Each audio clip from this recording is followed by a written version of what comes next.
All right, so these are my Week 19 NBA Power Rankings for the 2024-2025 NBA season. Let's get started. Starting here with our injuries, you guys can mainly look at this yourself. I want to mention Joel Embiid got shut down for this season. Jalen Suggs got shut down for the season, and Kyrie Irving is now injured for the season as well. Moving on from there, we got our top performances. You guys are going to look at this yourself. I just want to mention Stephen Curry dropped 56 points, and Shai Gilgeous-Alexander dropped 51 points.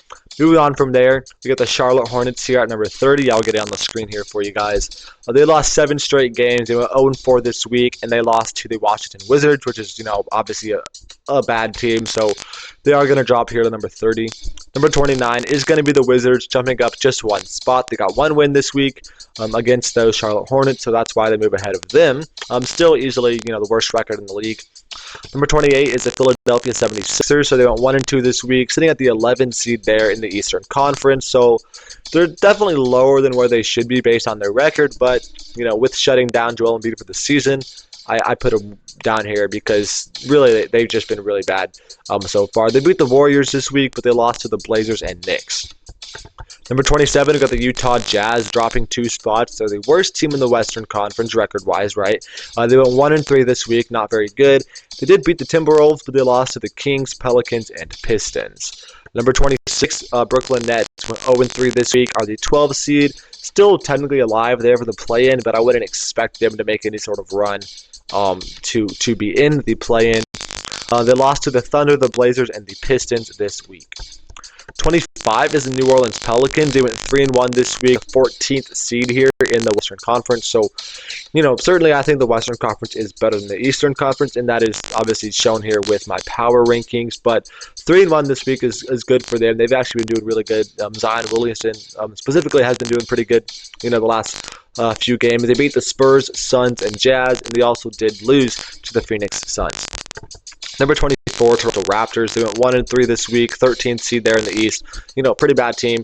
Beat the Orlando Magic, but lost to the Celtics, Pacers, and Bulls. They also did cut PJ Tucker, which I think is good. He hasn't really played all year because he's basically been holding out to actually be with somebody he wants to be with. So hopefully he does get signed by a championship contending team so he can make one last postseason run with somebody. Number 23 is the Chicago Bulls. They went 1-2 this week, but they actually jump up a few spots, mostly because I feel like I had them underrated a week ago. They are the 10 seed right now, so sitting there as a play-in team, they should not drop below, number 10 because the Sixers are 11 and, they're losing Joel Embiid. So they should be pretty much set in there as the 10 seed, which is good. I guess it's good for them. They're pretty bad, but still getting a play-in spot, I guess, is something. Number 22, San Antonio Spurs are the 13th seed there. No shot that they make any sort of run towards a play-in spot here. They went 1-3 this week. They lost to the Pelicans, Rockets, and Thunder, and they did beat the Memphis Grizzlies. Number 21 is going to be the Portland Trail Blazers. They went 3-1 this week. They're the 12th seed. I could foresee them potentially making a run there for the play-in spot. They're not too far behind number 10. And there's some injuries to some of the teams that are ahead of them that actually can make it easier for them to get up there. They've been playing pretty good ball lately. 3-1 this week. Their only loss was in overtime to the Cleveland Cavaliers, so that's obviously a good loss. They beat the Wizards, Nets, and Sixers. Number 20 is the Orlando Magic. They went 0-3 this week, sitting at the 8th seed. They should easily be a playing team this year, but I don't think they're going to make any sort of push to be a 6th seed or better, so they're not going to work their way outside of the play-in on the upside of that. They lost to the Cavs this week by 40, lost to the Warriors and the Raptors. Number 19 is the Atlanta Hawks. Went 1-2 this week. The number 9 seed. They're not gonna fall below the play-in, but they're not gonna raise above the play-in. They're gonna be a play-in team, which is basically where everyone probably expected them to be this year, anyways. They beat the Grizzlies this week, but they lost to the Heat and Thunder. Number 18 is the Dallas Mavericks, or the 10 seed, but they're going to drop 4 spots. They went 1-3 this week, and they lost Kyrie Irving to a season-ending injury. Hopefully, he can be back by the beginning of next season, but he tore his ACL, so he actually could potentially miss a good portion of next year as well, which obviously is not ideal.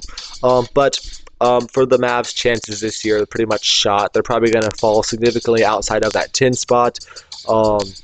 They went 1-3 this week with wins over the Hornets, but they lost to the Lakers, Bucks, and Kings. Number 17 is the Phoenix Suns. They're the 11 seed, went 1-3 this week, but I am going to jump them up just one spot over the Mavericks there because I think the Suns should now be that team to take over the Mavs for the 10 seed. So they're probably going to be a playing team if I had to, guess at this moment, which is certainly better than nothing.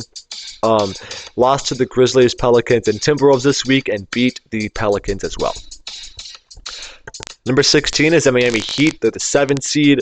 I don't think they're going to make any sort of push to be higher than the 7 seed. The 6-seeded Pistons are, pretty significantly ahead of them.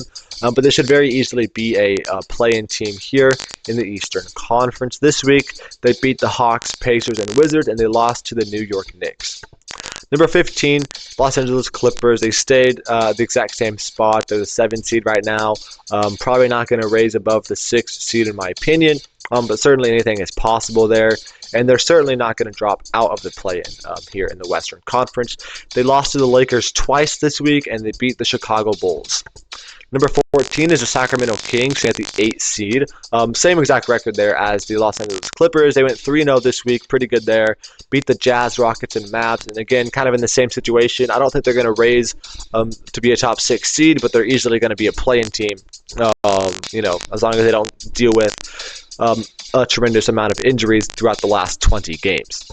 Number 13 is the Memphis Grizzlies. They're the 4 seed. So they're certainly a little bit lower than where they should be based on their record, but going 1-3 this week does not do them any favors in that category. Beat the Suns, but they lost to the Knicks, the Spurs, and the Hawks.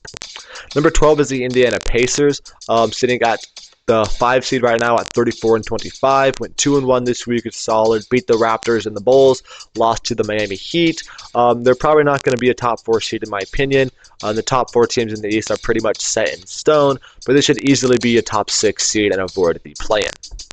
Number 11 is the Minnesota Timberwolves, so the 8 seed right now, they're at 33-20. I think they're actually the 9 seed. Yeah, they're definitely the 9 seed right now. My bad, but 33-29, 1-2 this week, not great, but they did get Dante DiVincenzo and Julius Randle back, so that's going to be a big help for them going forward throughout the last 20 games of this season. And I do think they are a team to watch to potentially have a good run and kind of climb outside of that play-in and potentially be a top 6 seed. Number 10 is the Warriors, who are currently the 6th seed right now in the Western Conference. But as you can see, they're not much better than any of these other teams that are, the 7, 8, or 9 seed. So that's kind of why I think the Timberwolves could claw ahead of the Warriors, because they're all really, really close. But 3-1 this week is good. Beat the Hornets, the Magic, and the Hornets again, and they lost to the 76ers. Number 9 is the Detroit Pistons, sitting at the 6th seed with a pretty significant lead over the 7-seeded Heat. So they should not fall below to be in the play-in, and they certainly aren't going to jump ahead to be a top 4 seed either. But being a 5 or 6 seed for them is really good, for the Pistons. They went 3-1 this week. Let's see if I can find them here. They beat the Celtics by 20. They beat the Nets and the Jazz, and they lost to the Denver Nuggets.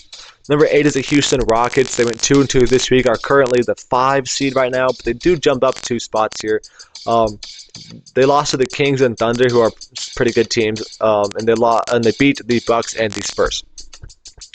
Number 7 is the Denver Nuggets. They're the 3 seed right now. They went 1-2 this week, so they will drop a couple of spots. They beat the Pistons, but they lost to the Bucks and the Celtics, who are, all obviously 2 really good teams right there.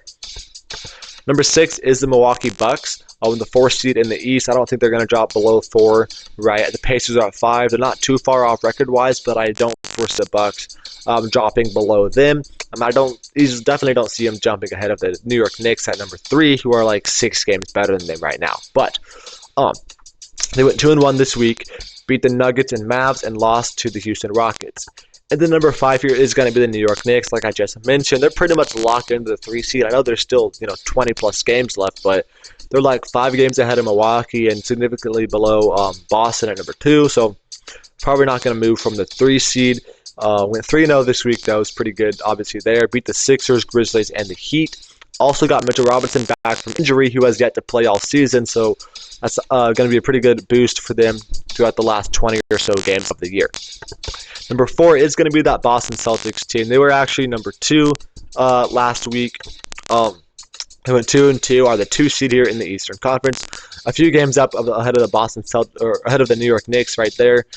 So I don't think they're going to drop below 2, and they're certainly not catching Cleveland at this point in the year for the number 1 seed. But this week they beat the Raptors and the Nuggets and lost to the Pistons and the Cavs. Number 3 is actually going to be the Los Angeles Lakers at 4-0. This week they've won 6 straight, and they are the 2 seed right now in the Western Conference. They've done really good throughout the month of February and, I guess the first game of March that they played. They beat the Mavs, Timberwolves, and Clippers twice, and they did lose Rui Hachimura to injury for just about a week, so that's not going to affect them too much there, but they've been doing really good lately. Currently set at the 2 seed, but they're still, only a few games away from being like the 5 or the 6 seed, so very much wide open, in there in the Western Conference, but they easily should be not a play-in team, and I would assume they're going to be a top 4 seed and have home court advantage. Not sure about number 2 seed, but easily a top 4.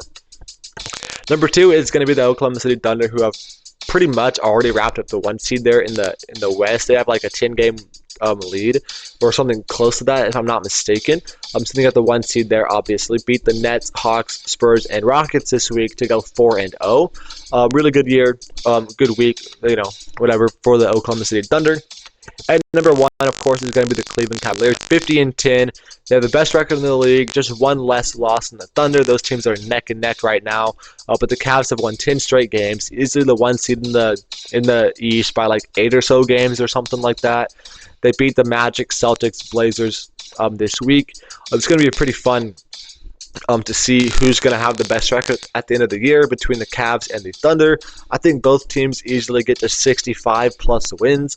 I don't think anyone's going to get to 70 because they can only lose 2 more games this year if they were to get to 70 wins, but it is certainly possible. The Cavs are on their 3rd double-digit winning streak of the season right now. If they can continue this for another like 4 or 5 games, then they only need to go like 15-2 over their last 17 games or so, which very, very doable for this Cleveland Cavaliers team. Moving on from that, we have our award races, which you guys can mainly look at this yourself. I'll talk about the leaders for each category being Shai Gilgeous-Alexander there for MVP, Stephen Castle for Rookie of the Year, Cade Cunningham for Most Improved, Peyton Pritchard for 6th Man of the Year, Jalen Brunson for Clutch Player of the Year, Kenny Atkinson for Coach of the Year, and Evan Mobley for Defensive Player of the Year.